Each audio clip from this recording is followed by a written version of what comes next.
राष्ट्र सर्वप्रथम राष्ट्र सर्वप्रथम राष्ट्र सर्वप्रथम राष्ट्र सर्वप्रथम। राष्ट्र सर्वप्रथम की बात ललित सुमन के साथ कार्यक्रम में नेशनल टीवी चैनल कात्यायनी पर आपका स्वागत है।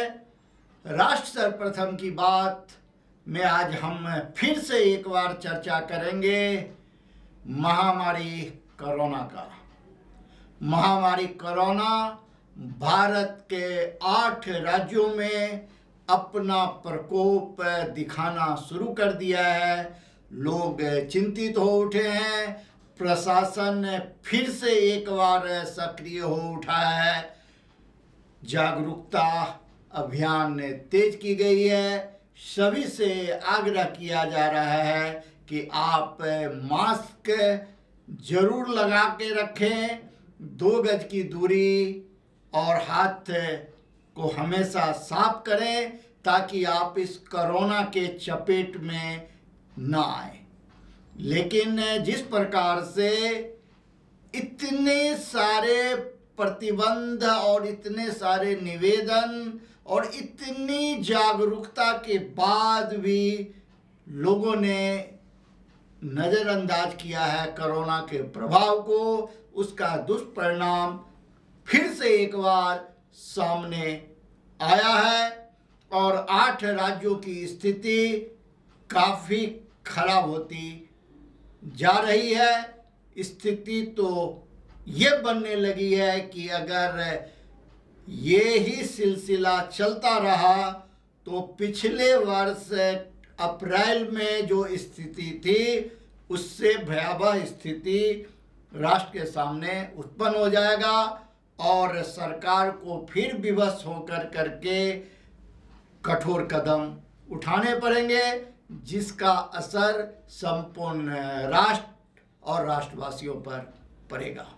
इसीलिए सभी राष्ट्रवासियों का यह नैतिक जिम्मेवारी बनता है कि वे अभी से खुद तो कोरोना के नियम का पालन करें ही, अपने अगल बगल में भी नज़र रखें। अगर कोई व्यक्ति कोरोना के इस नियम का पालन नहीं करता है, मास्क नहीं लगाता है, 2 गज की दूरी बना के नहीं रखता है, तो उसे रोकें और टोकें।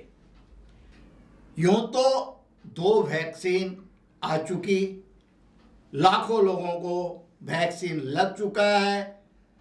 लोग जागरूक भी हैं, जा रहे हैं, वैक्सीन लगवा रहे हैं। 1 तारीख से 45 वर्ष तक के उम्र के लोगों को कोरोना से बचाव के वैक्सीन लगने शुरू हो गए हैं। विभिन्न सेंटरों पर भीड़ उमड़ रही है और लोग स्वेच्छा से वैक्सीन लेना शुरू कर दिया है। जो पहले एक मन में संशय थी, वह संशय लोगों के मन से दूर हुआ है और इसमें सभी राजनेताओं का, सभी उन लोगों का जो जागरूक करने का काम कर रहे हैं, सभी धन्यवाद के पात्र हैं, क्योंकि उनके बातों का असर अब साफ देखा जा रहा है। राष्ट्र सर्वप्रथम की बात ललित सुमन के साथ कार्यक्रम में हम आपको बताएं कि महाराष्ट्र, मध्य प्रदेश, छत्तीसगढ़ में कोरोना का प्रकोप काफ़ी तेजी से बढ़ रहा है। उसके बावजूद भी जिस प्रकार से सब्जी मार्केट या अन्य मार्केट में भीड़ एकत्र हो रही है, उसे रोकने की ज़रूरत है। नहीं तो यह महामारी फिर से एक बार बेकाबू हो जाएगा और सिर्फ पछतावा के अलावा आपके पास कुछ नहीं रहेगा। राष्ट्र सर्वप्रथम की बात ललित सुमन के साथ कार्यक्रम में हम आपको यह बताएं कि कोरोना के कारण जो भारत की अर्थव्यवस्था बिगड़ गई थी, भारत के सामने कई प्रकार के आर्थिक समस्याएं उत्पन्न हो रही थी, व्यापारों पर प्रभाव पड़ रहा था, उन सभी चीज़ों से निजात धीरे धीरे मिलना शुरू हुआ। इसके इसके सुखद परिणाम भी सामने आए हैं। मार्च में जीएसटी संग्रह 1,23,000 करोड़ रुपया होना यह दर्शाता है कि भारतवासी ईमानदारी से अब जीएसटी देना शुरू कर दिया है और उसके परिणाम सामने आने लगे हैं। जीएसटी संग्रह लगातार बढ़ रहा है। 20 और 21 सितंबर से जीएसटी संग्रह का सिलसिला लगातार बढ़ता नजर आ रहा है और इस बार मार्च में तो 27% अधिक जीएसटी की प्राप्ति हुई है। यह एक अच्छा संकेत है जो भारतवासी अपने राष्ट्र को सर्वप्रथम बनाने के लिए, अपने भारत को विश्व गुरु बनाने के लिए, आर्थिक रूप से मजबूत करने के लिए ईमानदारी पूर्वक अब आगे बढ़ने लगे हैं, सरकार को टैक्स देने लगे हैं। 2014 के बाद जब से मोदी सरकार आई है, मोदी सरकार के आने के बाद प्रधानमंत्री नरेंद्र मोदी के प्रत्येक आह्वान पर राष्ट्रवासियों ने आंख बंद करके समर्थन एक विश्वास के साथ किया है। इसीलिए राष्ट्र सर्वप्रथम की बात ललित सुमन के साथ कार्यक्रम में हम केंद्रीय मंत्रिमंडल और प्रधानमंत्री नरेंद्र मोदी जी से भी यह आग्रह करेंगे, निवेदन करेंगे कि यह देश आप पर भरोसा करता है। इस देश का भरोसा किसी भी कीमत पर नहीं टूटनी चाहिए, चाहे सामने कितनी भी विकट स्थिति क्यों न हो। जिस प्रकार से आपने कोरोना के संकट काल में भारतवासियों को एकजुट रहकर कोरोना को हराने की दिशा में आपने काम किया, 2 वैक्सीन भारत में आपने निर्माण करवाया, जिस प्रकार से आपने कोरोना वॉलंटियर की मनोबल को लगातार बढ़ाने का काम किया और भारतवासियों में एक विश्वास जगाने का काम किया, यह सिलसिला चलता रहे तब तक जब तक कि राष्ट्र सर्वप्रथम न हो जाए, भारत विश्व गुरु न बन जाए। राष्ट्र सर्वप्रथम की बात ललित सुमन के साथ कार्यक्रम में अभी समय है एक ब्रेक का। हम चलते हैं ब्रेक पर। ब्रेक के बाद हम आपसे बात करेंगे अन्य मुद्दों पर। बस एक छोटा सा ब्रेक। 22 वर्षों से प्रकाशित मदर इंडिया पत्रिका, पढ़ते रहे देश दुनिया की खबरों के लिए।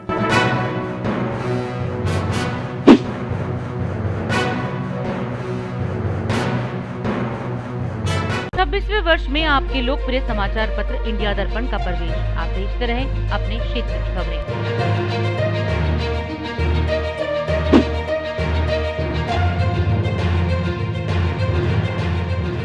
राष्ट्र सर्वप्रथम की बात ललित सुमन के साथ कार्यक्रम में ब्रेक के बाद आपका फिर से एक बार स्वागत है। ब्रेक पर जाते समय हम बात कर रहे थे कोरोना का, हम चर्चा कर रहे थे जीएसटी पर। अब हम थोड़ा आगे बढ़ते हैं और हम आपको बताएं कि भारत की राजधानी दिल्ली में पार्कों की हरियाली को लेकर एक गंभीर समस्या बनी हुई है। दिल्ली सरकार, नगर निगम फिर से एक बार एक दूसरे पर आरोप का खेल खेलना शुरू कर दिया है और कांग्रेस भी बीच में आरोप लगा रही है, कभी दिल्ली सरकार पर तो कभी निगम पर। हकीकत से काफी दूर, सच्चाई से काफी दूर जो समस्या है उस समस्या पर चर्चा होने की जगह समस्या को किसी अन्य रूप में लोगों को समझाकर अपने मकसद को सफल बनाने की दिशा में काम किया जा रहा है। राजनीतिक दलों द्वारा।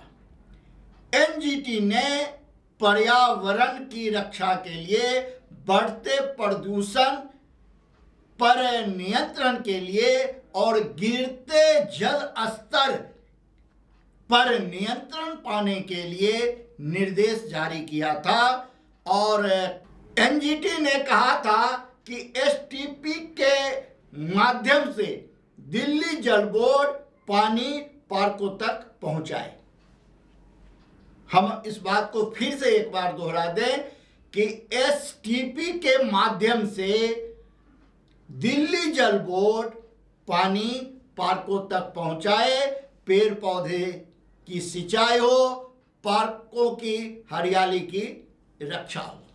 इस काम में दिल्ली जल बोर्ड और नगर निगम दोनों विफल रही, जिसके कारण गर्मी ज्यादा बढ़ने पर यह समस्या उत्पन्न हुई है और अब सभी एक दूसरे पर एनजीटी का नाम लेकर आरोप का खेल खेलना शुरू कर दिया है। राष्ट्र सर्वप्रथम की बात ललित सुमन के साथ कार्यक्रम में हम आपको बताएं कि हमने प्रारंभ से कहा है कि हम भीड़ तंत्र की तरह काम नहीं करेंगे।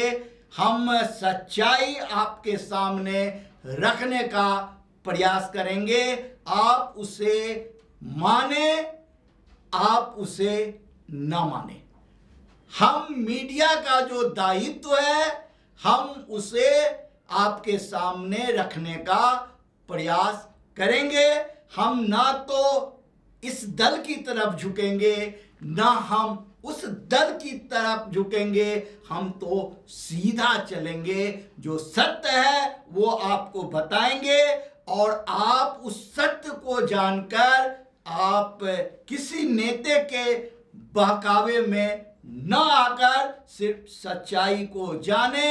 एनजीटी दिल्ली के लिए बहुत ही बेहतरीन काम लगातार कर रही है, लेकिन हम आपको ये भी बता दें कि एनजीटी के सख्त से सख्त निर्देश के बावजूद भी आज भी अवैध ढंग से बोरिंग ट्यूबवेल लगाए जा रहे हैं और इसके लिए गैर कानूनी ढंग का प्रयोग हो रहा है।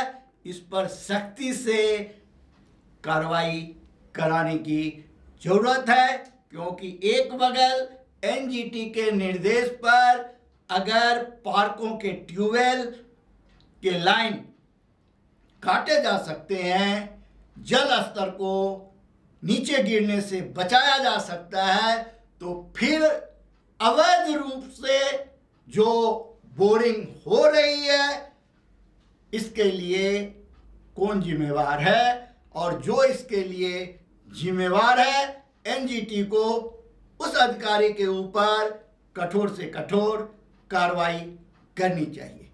राष्ट्र सर्वप्रथम की बात ललित सुमन के साथ कार्यक्रम में हम आपको बताएं कि आज श्री शिवनाथ योगाश्रम रजिस्टर्ड के पूर्व अध्यक्ष पूर्व निगम पार्षद चौधरी मंगत राम जी का पुण्यतिथि है।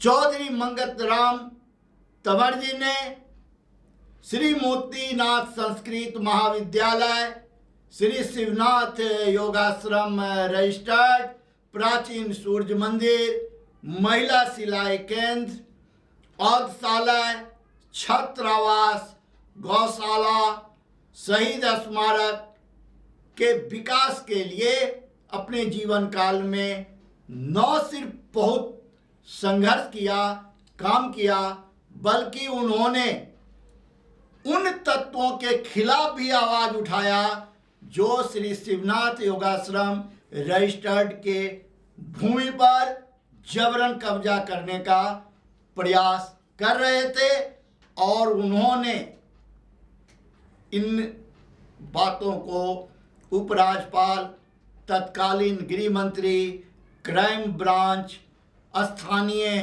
कीर्तिनगर थाना, डीसीपी वेस्ट सभी तक पहुंचाने का काम किया और अपने जीवन काल में श्री मोतीनाथ संस्कृत महाविद्यालय, प्राचीन सूर्य मंदिर आदि की जितनी भूमि वे बचा सकते थे, सुरक्षित रख सकते थे, उन्होंने बदमाशों से बचाने का काम किया।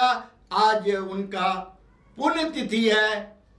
हम राष्ट्र सर्वप्रथम की ओर से ईश्वर से प्रार्थना करते हैं कि ईश्वर उन्हें अपने चरणों में जो स्थान दिया है उन्हें अपनी सेवा में लगाए रखे और श्री शिवनाथ योगाश्रम रजिस्टर्ड के सभी सदस्यों को इतनी शक्ति प्रदान करे कि वह संस्था की सेवा, संस्कृत की सेवा, संस्कृति की सेवा और सभ्यता की सेवा करते रहें। इन्हीं शब्दों के साथ राष्ट्र सर्वप्रथम की बात ललित सुमन के साथ कार्यक्रम में नेशनल टीवी चैनल कात्यायनी पर हम आज आपसे विदा लेते हैं। आप अन्य खबरों के लिए बने रहें। राष्ट्र सर्वप्रथम, वंदे मातरम, जाग उठा है भारत। बिहार सूचना एवं जनसंपर्क विभाग से मिली जानकारी के मुताबिक नगर एवं आवास विभाग ने मुख्यमंत्री नीतीश कुमार के सामने गया सीवरेज सिस्टम से संबंधित प्रस्तुतिकरण पेश किया, जिसमें गया के सीवरेज की वर्तमान स्थिति, प्रपोज सीवरेज स्कीम और सीवेज फ्लो क्वांटिटी के बारे में विस्तृत जानकारी दी। माननीय मुख्यमंत्री श्री नीतीश कुमार के समक्ष नगर विकास एवं आवास विभाग द्वारा गया सीवरेज सिस्टम से संबंधित प्रस्तुतिकरण दिया गया। इस दौरान विभाग के प्रधान सचिव श्री आनंद किशोर ने गया सीवरेज सिस्टम की वर्तमान स्थिति, proposed sewerage scheme, population and sewage flow quantity आदि के संबंध में विस्तृत जानकारी दी। इस दौरान उप मुख्यमंत्री श्री तारकिशोर प्रसाद तथा सूचना एवं जनसंपर्क विभाग सह जल संसाधन मंत्री श्री संजय झा शामिल हुए। माननीय मुख्यमंत्री श्री नीतीश कुमार की अध्यक्षता में बुधवार को हुई कैबिनेट की बैठक में बिहार पंचायत आम निर्वाचन 2021 के दौरान प्रतिनियुक्त मतदान कर्मियों की सामान्य मौत, नक्सली हिंसा में मौत या अस्थायी अपंगता हो जाने पर उनके परिजनों को विधानसभा चुनाव के अनुरूप अनुग्रह अनुदान राशि देने का निर्णय लिया गया। कोरोना संक्रमण के बढ़ते खतरे को लेकर देश भर में टीकाकरण का कार्य जारी है। इसी कड़ी में आज से शुरू होने वाले वैक्सीनेशन अभियान के तीसरे चरण के दौरान पटना के IGMS हॉस्पिटल में स्वास्थ्य मंत्री मंगल पांडे और उनकी पत्नी ने कोरोना का टीका लिया। उन्होंने कहा कि टीका पूरी तरह से सुरक्षित है और 45 वर्ष से अधिक उम्र वाले लोगों को यह टीका लेना चाहिए। इस दौरान उन्होंने लोगों से प्रॉपर मास्क एवं सैनिटाइजर का प्रयोग करने की अपील की। पटना के जिलाधिकारी डॉक्टर चंद्रशेखर सिंह ने टेस्टिंग व टीकाकरण कार्य में तेजी लाने हेतु कोविड-19 के सभी कोषांगों के वरीय एवं नोडल अधिकारियों, सभी अनुमंडल पदाधिकारी, प्रखंड विकास पदाधिकारी एवं प्रभारी चिकित्सा पदाधिकारी के साथ बैठक की एवं इसकी रोकथाम के संबंध में आवश्यक दिशा निर्देश दिया। सीवान के जिलाधिकारी अमित कुमार पांडे ने जिला परिषद सभागार में कोविड-19 टीकाकरण के चौथे चरण में 45 वर्ष से अधिक उम्र के व्यक्तियों को टीका देने हेतु की गई अग्रिम तैयारियों की समीक्षा की एवं आवश्यक निर्देश दिया। गोपालगंज जिले को कुपोषण मुक्त बनाने के लिए ICDS और जिला प्रशासन प्रयासरत है। इस संबंध में समुदाय स्तर पर जागरूकता अभियान के साथ साथ तमाम गतिविधियों का आयोजन किया जा रहा है। इसी कड़ी में जिलाधिकारी डॉक्टर नवल किशोर चौधरी की अध्यक्षता में ICDS से संबंधित जिला अभिसरण कार्य योजना की बैठक हुई। मधुबनी के जिला पदाधिकारी श्री अमित कुमार की अध्यक्षता में बाल सलाहकार परिषद की बैठक हुई। इस मौके पर उप विकास आयुक्त, प्रभारी जिला बाल संरक्षण पदाधिकारी, ICDS चाइल्डलाइन निदेशक एवं अन्य पदाधिकारी व कर्मीगण उपस्थित रहे।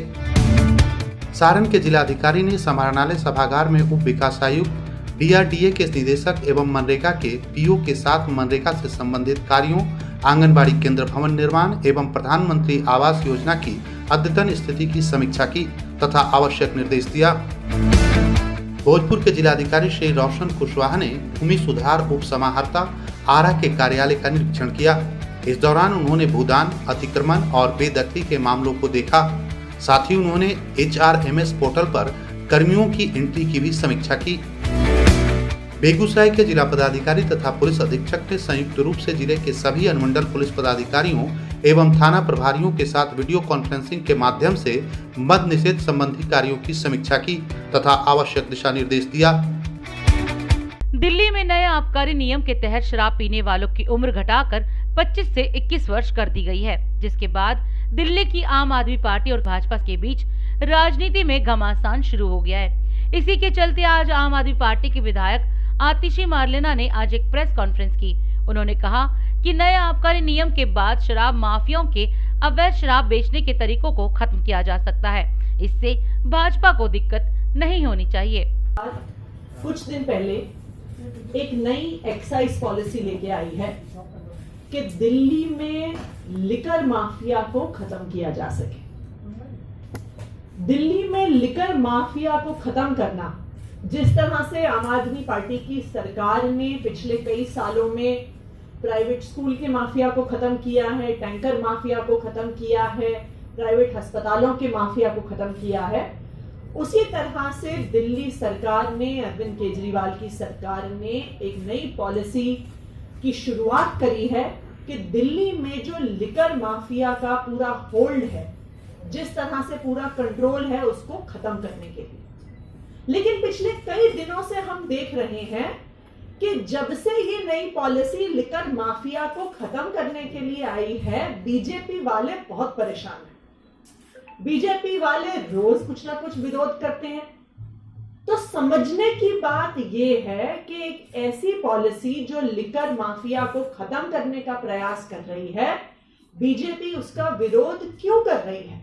देखिए, भाजपा जो दिल्ली की एक्साइज पॉलिसी का विरोध कर रही है, कहते हैं कि जी ड्रिंकिंग एज को आप 25 से 21 क्यों कर रहे हैं, जबकि भाजपा शासित राज्यों में, कई राज्यों में 21 से भी कम उम्र है ड्रिंकिंग एज। जैसे गोवा में, कर्नाटका में, हिमाचल प्रदेश में 18 साल लीगल ड्रिंकिंग एज है। उत्तराखंड में, उत्तर प्रदेश में, मणिपुर में, सिक्किम में, मध्य प्रदेश में, जो सारे भाजपा शासित राज्य हैं, वहाँ पे 21 साल है। तो दिल्ली में 25 से 21 लाने में भाजपा इतना क्यों छटपटा रही है? विश्व के कई देशों में मानव अधिकारों की अवहेलना को देखते हुए भारत सहित 7 अन्य देशों के प्रतिनिधिगण दिल्ली के कॉन्स्टिट्यूशन क्लब में एकत्रित हुए और इस विषय पर एक विस्तृत रिपोर्ट 7 देशों के प्रतिनिधि मंडल ने प्रस्तुत की। सभी देशों के प्रतिनिधियों के सामने प्रस्तुत की गई इस रिपोर्ट में ये बात उभर कर आई कि इन देशों में मानव अधिकार का उल्लंघन बड़े पैमाने पर हो रहा है, जो कि काफी चिंतनीय है। कार्यक्रम के आयोजक ने बताया कि इन देशों में हो रहे मानव अधिकार उल्लंघन से हम काफी चिंतित हैं और इसका निदान कैसे हो, इस पर विचार विमर्श कर रहे हैं। मानव के अधिकारों की बात सब करते हैं और मानव के अधिकारों का उल्लंघन नहीं होना चाहिए, यह भी सब मानते हैं। लेकिन कुछ मानवों के अधिकारों के उल्लंघनों की बात की जाए और बाकी जो मानव हैं उनके अधिकारों की कोई बात ही ना हो, कोई जिक्र ही ना हो, यह जो बायस्डनेस है, यह जो इनकम्प्लीट रिपोर्टिंग है, वह नहीं होनी चाहिए। इस बात को ध्यान में रखते हुए आज का कार्यक्रम यह आयोजित किया गया है। 7 देश के प्रतिनिधि जो रिपोर्ट पेश की है, उसमें क्या बातें निकल कर आई है? विशेष रूप से जो मैंने अभी कहा कि इन 7 देशों में जो मानवाधिकारों का उल्लंघन हो रहा है, वो ठीक प्रकार से पूरे विश्व के सामने, दुनिया के सामने, जनता के सामने नहीं प्रकट हो रहा, उसके सामने नहीं लाया जा रहा, क्योंकि इन देशों में मानवाधिकारों का घोर उल्लंघन हो रहा है और यह एक जो उल्लंघन है, वायलेशन है, यह सभी की जानकारी में आए, यह विशेष उद्देश्य आज के इस कार्यक्रम का है। और आगे उसका निदान आप लोग कैसे करने जा रहे हैं? सबसे पहले तो देखिए, कोई भी जब हम निदान सॉल्यूशन की बात करते हैं, सबसे पहले उसका स्टेप है अवेयरनेस, जानकारी। वह जानकारी और अवेयरनेस सभी तक पहुँचे, यह हमारा प्रयास है। उसके बाद अनेक ऑर्गेनाइजेशन से बातचीत करके, उनको संपर्क करके आगे का सोल्यूशन भी ढूंढा। डीआईडी चीफ ललित सुमन ने पूर्व निगम पार्षद व दिल्ली में रमेश नगर के बंदरवाली खुई में स्थित श्री शिवनाथ योगाश्रम रजिस्टर के अध्यक्ष रह चुके चौधरी मंगत राम तंवर जी को याद करते हुए उन भूमाफियाओं को चेतावनी दी है जिनकी बुरी नजर देश के महान स्वतंत्रता सेनानी योगी रामनाथ शास्त्री जी द्वारा स्थापित श्री शिवनाथ योगाश्रम रजिस्टर्ड की जमीन पर है। इंडिया दर्पण चीफ ने कहा कि चौधरी मंगत राम जी के सपने होंगे साकार। सुनो कान खोलकर, भूमाफिया भ्रष्टाचारी बिल्डर दलाल। इंडिया दर्पण चीफ का ऐलान, स्वतंत्रता सेनानी योगी रामनाथ शास्त्री जी का अरमान पूरा करेगा श्री शिवनाथ योगाश्रम रजिस्टर का जवान राष्ट्र प्रथम चौधरी मंगत राम अमर रहे। कोरोना गाइडलाइन का पालन झंडे वाली मंदिर में हो रहा है। जो भी भक्त यहाँ आ रहे हैं उनकी थर्मल स्कैनिंग और मास्क पहनना जरूरी है और मंदिर के द्वारा सैनिटाइजिंग की व्यवस्था की गई है और भक्त इन सभी गाइडलाइन का पालन करते हुए मां का दर्शन पूजन कर रहे हैं। देखिए भक्तों की अपार भीड़ मां के दर्शन पूजन को पहुंच रही है। सभी मास्क लगाए हैं, जरूरी भी है, कोरोना बढ़ रहा है और पूजा भी जरूरी है। इसलिए सबों से अनुरोध है कि झंडे वाली मंदिर आए तो मास्क, सैनिटाइजिंग और 2 गज की दूरी जरूर बनाएं। अब वक्त है देश दुनिया की धड़ाधड़ खबरों का। प्रधानमंत्री नरेंद्र मोदी ने तमिलनाडु के मदुरै रैली में कहा, अन्ना द्रमुक के संस्थापक दिवंगत MG रामचंद्रन का समावेशी एवं समृद्ध समाज का दृष्टिकोण हमें प्रेरित करता है। कोरोना की दूसरी लहर का कहर, देश में कोविड-19 के 81,466 नए मामले मिले, साथ ही 482 की मौत हुई। कोरोना वायरस का संकट अब एक बार फिर से बेकाबू होता दिख रहा है। लगातार बढ़ते मामलों के बीच महाराष्ट्र के पुणे में नाइट कर्फ्यू लगा दिया गया है और पब्लिक प्लेस को बंद करने का निर्णय ले लिया गया है। प्रियंका गांधी ने आज कहा है कि सभी राष्ट्रीय दलों को EVM के उपयोग का पुनर्मूल्यांकन करने की जरूरत है। पुलवामा में सुरक्षा बल और आतंकवादियों की मुठभेड़ खत्म, तीनों आतंकी ढेर। छत्तीसगढ़ में कोरोना का कहर, दुर्ग में 6 से 14 अप्रैल तक संपूर्ण लॉकडाउन। दिग्गज क्रिकेटर सचिन तेंदुलकर अस्पताल में भर्ती, कुछ दिन पहले ही हुआ था कोरोना। फरीदाबाद के खोरी में 1700 घरों पर चला बुलडोजर, कृष्ण मंदिर भी ढहाया, सड़क पर आए हजारों परिवार। चीनी मिलों पर गन्ने का बकाया फरवरी तक 22,900 करोड़ तक पहुंचा। राजधानी दिल्ली में मौसम करवट ले रहा है। यहाँ बीते 3 दिनों में 45 किलोमीटर प्रति घंटे की रफ्तार से हवाएं चल रही हैं। साथ ही आसमान में बादल भी छाए हुए हैं, जिसके चलते दिल्ली में तापमान बढ़ रहा है और साथ ही दिल्ली में लू भी चलने लगी है। राष्ट्र प्रथम मजबूत कैसे बनेगा, इस संदर्भ में आप राष्ट्रवासियों को क्या संदेश देना चाहेंगे? मेरा एक ही संदेश है कि जिस दिन हम जात पात से, धर्म से, क्षेत्रवाद से, इन सब से ऊपर उठकर पहले इंसानियत की सोचेंगे तो हम अपने आप सच्चे राष्ट्रवादी बन जाएंगे। तो मेरा आपके चैनल के माध्यम से सभी देशवासियों से ये है कि ये जो हमारे अंदर हम लोगों को जात पात में बांटा जाता है, क्षेत्रवाद में बांटा जाता है, धर्म के नाम पर बांटा जाता है, इन सब को छोड़कर जिस दिन हम अपना धर्म इंसानियत को मानने लग जाएंगे तो उस दिन अपने आप हम सब राष्ट्रवादी बन जाएंगे। भारत अब तक काफ़ी विकास किया है, भारत विश्व गुरु कैसे बनेगा, इस संदर्भ में आपकी क्या राय है? देखिए, भारत पहले ही विश्व गुरु रहा है और भारत में वो सब काबिलियत है हमारे देश में, चाहे वो यहाँ के लोग हों, यहाँ के संसाधन हों, यहाँ की प्रकृति हो, कि हम विश्व गुरु बन सकते हैं। लेकिन उसमें जब तक हमारी जो राजनीतिक पार्टियों ने आज तक इस देश पे जो राज किया है, जब तक उनकी नीयत साफ नहीं हो, जो भी केंद्र में सरकार होगी वो देश को पहले मानेगी, उस दिन अपने आप ही हमारा देश विश्व गुरु बन जाएगा। राष्ट्र प्रथम बनने में भ्रष्टाचार कितना बाधक है, इस संदर्भ में आपका क्या कहना है? नहीं, भ्रष्टाचार तो बाधक है ही। भ्रष्टाचार तो आप ये सारी समस्याओं को अगर आप देखोगे तो हर समस्या की जड़ में कहीं ना कहीं भ्रष्टाचार छुपा हुआ है। जिस दिन देश से भ्रष्टाचार खत्म हो गया तो मुझे लगता है कि हमारे देश को विश्व गुरु बनने से और दुनिया में पहला नंबर पर आने में कोई भी वक्त नहीं लगेगा। भ्रष्टाचार तो सबसे बड़ा बाधक है और भ्रष्टाचार तो तुरंत खत्म होना चाहिए और खासकर राजनीतिक दलों को पहल करनी होगी कि भ्रष्टाचार को तो बिल्कुल जीरो टॉलरेंस होनी चाहिए।